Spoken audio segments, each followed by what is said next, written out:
where technology could take those jobs. We'd implement the idea of a universal basic income, so everyone would get paid a minimum amount to sustain themselves, to sustain their ability to buy food, clothing, medication if need be, all these sort of things. And then technology would do the rest. And that would free us up to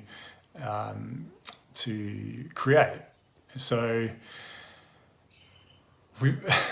that to me sounds like a phenomenal way to go, and for to really unleash the potential of this human experience. It would be an amazing thing. What I'm not sure is whether because of the way we've been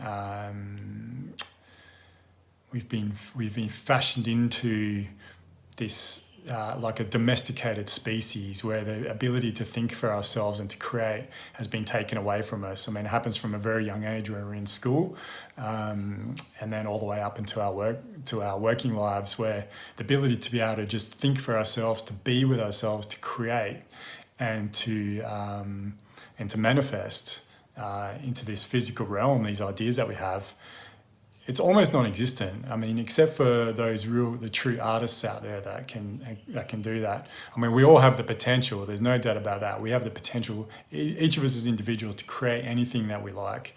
However, again, we've been structured and taught to think from a very limited point of view as far as what we're capable of doing and what we're capable of creating. And so how would we go if we had a technology that was amongst us that could do all the work for us, could do all of the waste management, all of our farming, all those different things. I mean, the technology is already there, so the potential for it to really take over is not all that far away. But then what would we do with ourselves? I mean, personally, I'd love it. I mean, I'd love to be able to just be at home with my daughter and my partner and write and record podcasts and interview different people on my podcast and draw my art and do these different things. But I'm certainly one of those people that is compelled to create. I feel a lot better when I do create. And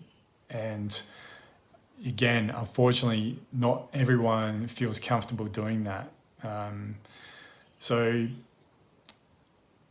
the way I feel, I mean, who knows what's going to happen in the future, right? I mean, we could get hit by an asteroid tomorrow or a solar flare, and then all of what I'm talking about is going to be non-existent. It could happen before I even upload this, so who knows?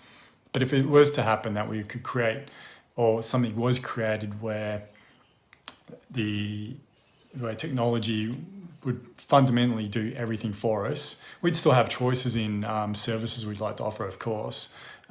If we wanted to offer certain services for people. But the fundamental jobs that we have these days would be non-existent. How would we look as a population of almost 8 billion people now? Like what would we do with our lives? And it's going to take a lot of education, take a lot of awareness, take a lot of thought into how we're going to navigate through those territories. And I have no confidence whatsoever in our governments to be able to do that.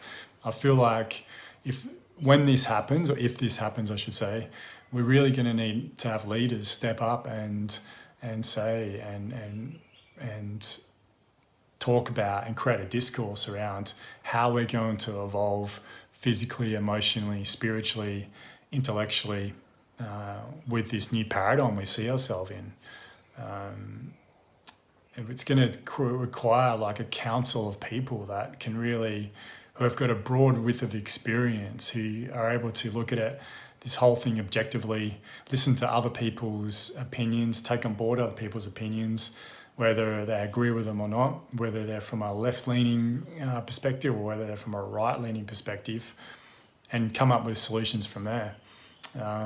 Why I'm not at all confident in our governments being able to do that is because our governments become so, whilst they've mostly got a lot in common now as well, the supporters of these political parties are very polarised, and the ability to take on other people's ideas and to communicate is practically non-existent. We're seeing that, especially in the US and with the US elections in the Trump era So it doesn't bode well for our future if we can't communicate. So we're going to have to, though. Like, we're going to have to find a way, and it's not something that's new to us. I mean, we've evolved, as a human species over 1 million odd years by our communication and through our communication. We may have differences and we may have had skirmishes, but all in all, we've been able to do what we've done in a way that's been brought about through discourse.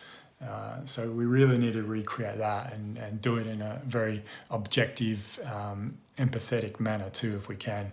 I mean, if I want to go really woo-woo and talk about something that's quite utopian, do it from a real space of love as well.